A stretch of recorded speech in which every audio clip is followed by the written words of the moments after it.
Les voix de la protection sociale. Les voix de la protection sociale donnent la parole aux femmes et aux hommes qui font vivre nos engagements au quotidien.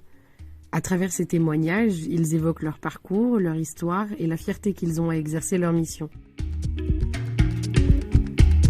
Bonjour Julie, je suis très heureuse de te recevoir dans ce nouveau podcast des voix de la protection sociale. Pour commencer, tu peux peut-être te présenter, nous dire ce que tu fais et puis nous dire un peu comment tu es arrivée chez AG2R La Mondiale. Alors, moi, je m'appelle Julie Lallemand, j'ai 24 ans et je suis rentrée en 2022 en tant qu'alternante data scientist.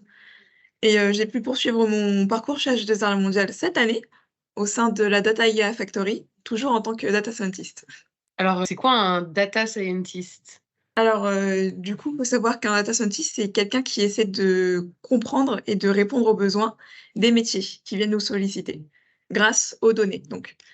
Et c'est pour ça qu'on travaille en étroite collaboration avec les équipes métiers pour comprendre leurs problématiques et leurs données. J'allais dire justement pour les gens qui connaissent peut-être pas trop, comment tu définirais toi une donnée?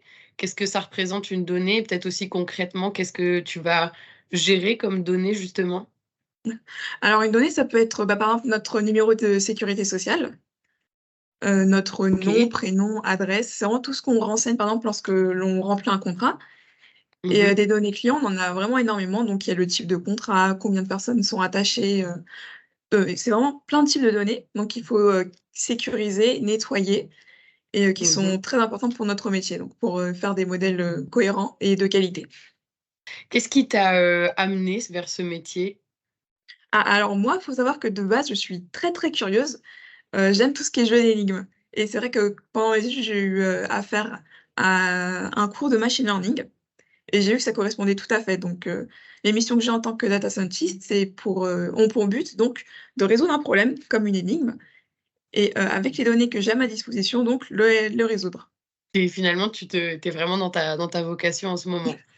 Oui, c'est ça, je suis vraiment très contente. En plus, je vois que c'est vraiment il y a vraiment un engouement derrière, la data maintenant et tout ce qui est IA et depuis l'avènement de ChatGPT qui a vraiment, disrupté nos métiers, on a commencé à se familiariser avec les outils d'IA génératifs. Donc là, on apprend à utiliser, GCP, donc Google Cloud Platform, OK. qui, nous permet de faire donc des outils d'IA génératifs. Donc par exemple, ce que je pourrais faire, pour, le service RH, c'est, faire des évaluations de bien-être au travail de nos salariés ou même, générer de manière automatique des descriptions de postes, ce qui peut prendre du temps. OK. Donc en fait, ouais, vous allez commencer à travailler avec l'intelligence artificielle pour peut-être venir renforcer les métiers actuels. Oui, c'est Bon, ça. c'est intéressant. C'est C'est un assez dingue challenge parce que qui t'inspire quand même, tout ça? ah oui, c'est sûr, oui. Bah, on voit vraiment qu'il y a beaucoup de choses à apprendre, surtout maintenant et que ça va continuer vu qu'il y a de plus en plus, de choses qui bougent. Par exemple, ChatGPT pour l'instant, son modèle, c'est le meilleur qui existe sur le marché, mais dans 3 mois, ça ne sera sûrement pas le cas parce qu'on en parle déjà aujourd'hui de d'autres modèles qui sont, plus efficaces. Donc on est constamment en apprentissage et il est sérieusement impossible, je pense, de tout connaître dans ce domaine donc on peut essayer, mais c'est vraiment très challengeant et j'aime beaucoup ce métier. Alors je voudrais revenir un petit peu, si ça te dérange pas, sur ton parcours au sein du groupe. Tu l'as dit, tu étais alternante et tu passée, tu as pu continuer finalement chez nous du coup en CDI. Comment ça s'est passé?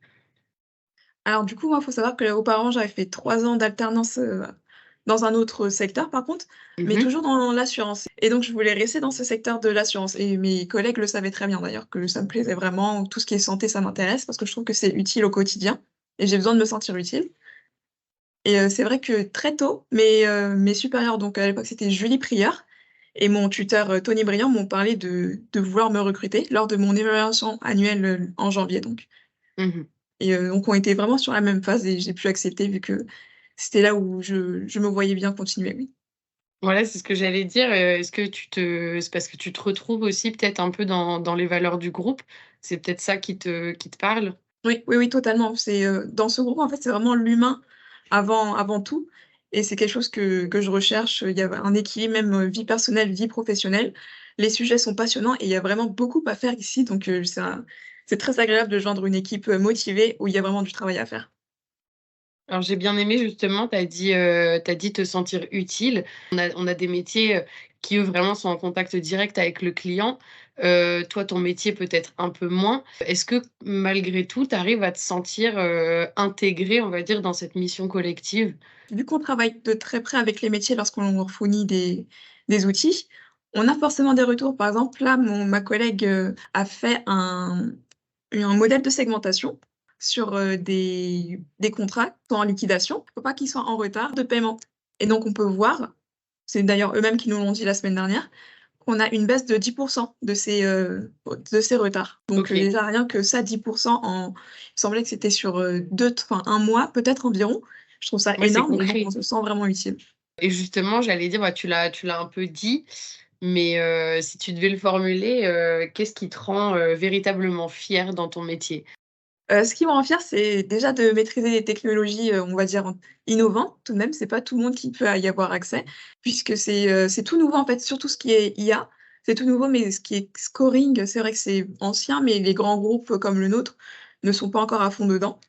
Donc ça me rend fière de me dire: «Je vais pouvoir faire évoluer AG2R La Mondiale sur le parcours, qu'ils ont choisi». D'ailleurs, je suis vraiment arrivée au bon moment vu que la plateformisation, est sur ce sujet. Donc c'est vraiment une fierté pour moi de me dire, je suis vraiment utile au sein de mon travail. Alors tu nous amènes sur un nouveau sujet, tu t'en as parlé, la plateformisation. C'est vrai que c'est un grand enjeu, du groupe. Ça fait partie vraiment de nos engagements, sur les années à venir. Concrètement pour toi, qu'est-ce que ça va venir changer ce projet de plateformisation? Déjà du coup, pour rappel, la plateformisation permet une vision à 360 degrés de notre client. Donc c'est-à-dire qu'on peut centraliser, partager les connaissances clients, les enrichir et les mettre, sur une qualité minimum. C'est-à-dire que les données maintenant relatives aux clients, seront mises à disposition de tous les métiers, au service du client. Donc c'est bénéfique pour nous puisque, lors de nos expérimentations data IA, on rencontre vraiment pas mal de difficultés, liées à la qualité des données ou à son accessibilité, vu que ça coûte cher de rendre disponibles des données et c'est normal donc que les acteurs ne puissent pas comprendre que pour nous, la data est très importante, mais pour nous, elle est vraiment primordiale. Donc par exemple, si on a un modèle de scoring, il faut que les données liées, soient de qualité, mises à jour, qu'il n'y ait pas de données manquantes et cetera. Donc puisque avec la plateformisation, les données seront enrichies de qualité et disponibles, on pourra offrir aux métiers des services d'IA ou de modèles, plus simples, on va dire, pour les aider à générer du business, additionnel ou même à fidéliser les clients. Qu'est-ce que tu dirais du coup à un candidat, qui hésite à rejoindre le groupe? Je lui dirais de ne pas hésiter vraiment. C'est vrai que ça fait toujours peur de commencer dans une nouvelle entreprise, mais vu qu'on est, vraiment un grand groupe avec une très bonne ambiance, un bon équilibre, de ne pas hésiter, de ne pas avoir peur en tout cas de ce qui concerne, le côté humain et le côté métier. On essaie vraiment toujours d'avoir, beaucoup de sujets, vraiment des bons sujets et il faut savoir être, flexible, force de proposition parce que c'est vrai qu'il y a quelques années, les gens n'étaient pas forcément, à jour en ce qui concernait la data et l'IA, donc il fallait vraiment aller vers eux, essayer de les acculturer à ce sujet-là et à avoir de l'ambition aussi pour faire progresser les équipes métiers. Si tu veux peut-être nous donner un petit, dernier mot pour conclure cet échange? Je dirais que la data et l'IA donc c'est vraiment, génial comme, nouvelle étape, au sein de nos métiers, qu'il ne faut pas en abuser, être conscient des risques, mais c'est sûr que ça va nous faire évoluer, je pense qu'il faut le garder à l'œil. Eh ben, merci beaucoup, Julie, pour cet échange. En tout cas, c'était passionnant. On a pu parler, bah, voilà, de plein de sujets, d'intelligence artificielle, de plateformisation qui est un grand enjeu. Tu as un parcours aussi, super intéressant. Ça fait plaisir de voir, des jeunes comme ça qui peuvent continuer leur parcours, chez nous. Donc, voilà. Merci beaucoup pour cet échange.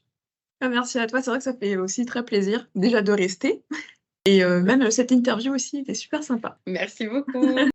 Merci de nous avoir écoutés et à bientôt pour un prochain épisode.